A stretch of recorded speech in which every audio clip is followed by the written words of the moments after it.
Marissa was always frank with her mother and never kept any secrets. From her teenage years, she considered her mother her closest confidant, candidly sharing even the most personal details with her, including romantic relationships.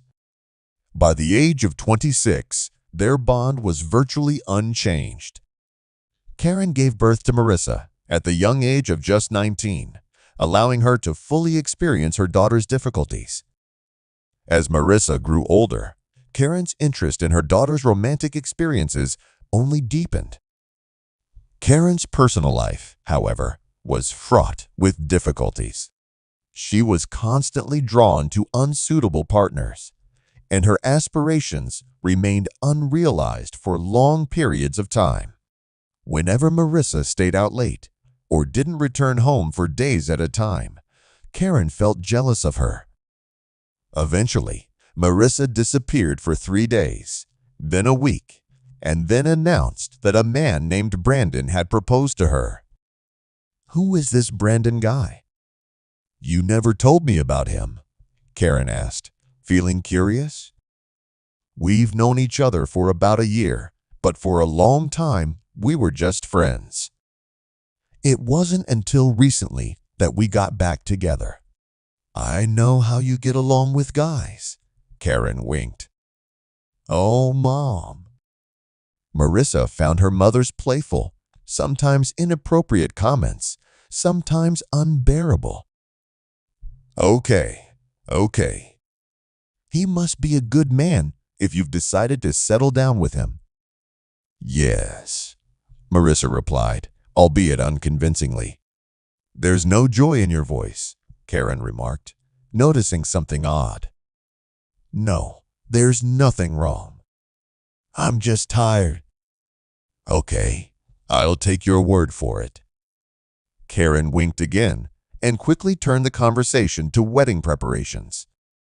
Soon after, Marissa introduced Brandon to her mom. He was tall, broad-shouldered, and athletically built, a real catch. Karen wasn't surprised that Marissa had chosen him. Brandon had many qualities that made him attractive, and Karen found herself drawn to him as well. He was polite, interesting, and easy to talk to, so Karen enjoyed spending time with him. Without realizing it, she began to fantasize about him, imagining them together.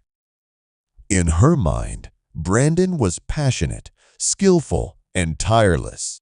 Each time she met him, Karen found it harder and harder to look him in the eye. It seemed to her that Brandon could see right through her fantasies. One night, after a particularly vivid dream about him, she woke up exhausted. At 7 in the morning, Marissa called unexpectedly. "Mom, I need to talk." "Is something wrong?" "I need to share something with you, like we used to do." "Sure, I'll come over after work." All day, Karen felt uneasy. Judging by Marissa's tone, she wanted to discuss something personal regarding Brandon, which meant new information about the man who had become the object of Karen's lust. That evening, after making Marissa's favorite dessert, Karen looked forward to any details about her son-in-law. "So, what's up with you?" asked Karen.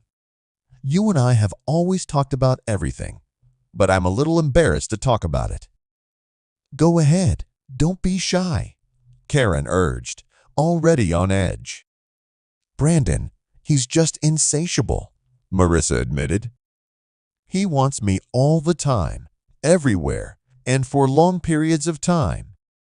Marissa paused after her bold confession, looking relieved, but Karen tensed. "Oh, what are you doing to me, daughter?" thought Karen, feeling her body react to the words alone. "What's the problem?" asked Karen, struggling to keep her voice calm. "If I'm not mistaken, earlier you complained about guys being weak at this. But Brandon is the exact opposite." "I know, but it's too much. I can't handle it." "Wow." Karen, could barely hold herself together. And he's huge. Really big, Marissa added. Karen's thoughts whirled. Do you want me to snap and throw myself at my own son-in-law? She wondered. And? Asked Karen hoarsely. I feel nothing but discomfort. It's just too much. Marissa, I didn't expect you to say that. You're not complaining. You're praising him. No, it's really hard for me. It's a real problem. I'm sorry, but I don't know what to say. Try talking to him. Explain how you feel. I did. He says there's nothing he can do about it. Karen took a deep breath. Let me talk to him myself. What? No. I have a plan. Despite Marissa's protests, Karen invited Brandon over to her place. She prepared, creating an atmosphere in the apartment that heightened her own anticipation long before Brandon arrived. Finally, the doorbell rang.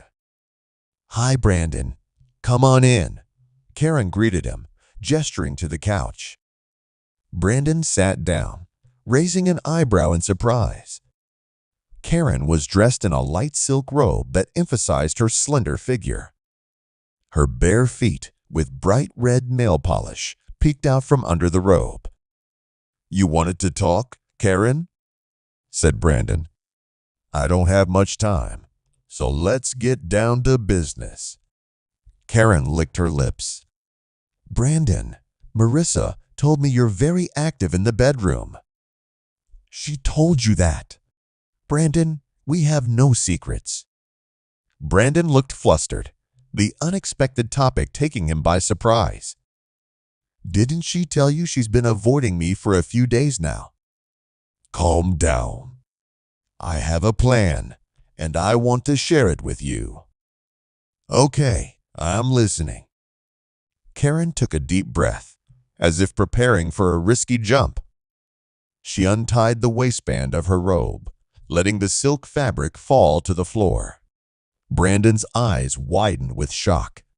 He had never experienced anything like this before. Karen's words worked like a spell, drawing him to her. It was an hour or more before Brandon remembered his other commitments. He reluctantly picked up his cell phone and dialed a number. I have an urgent matter. Meet me tomorrow, or maybe the day after, he said, glancing at Karen before hanging up.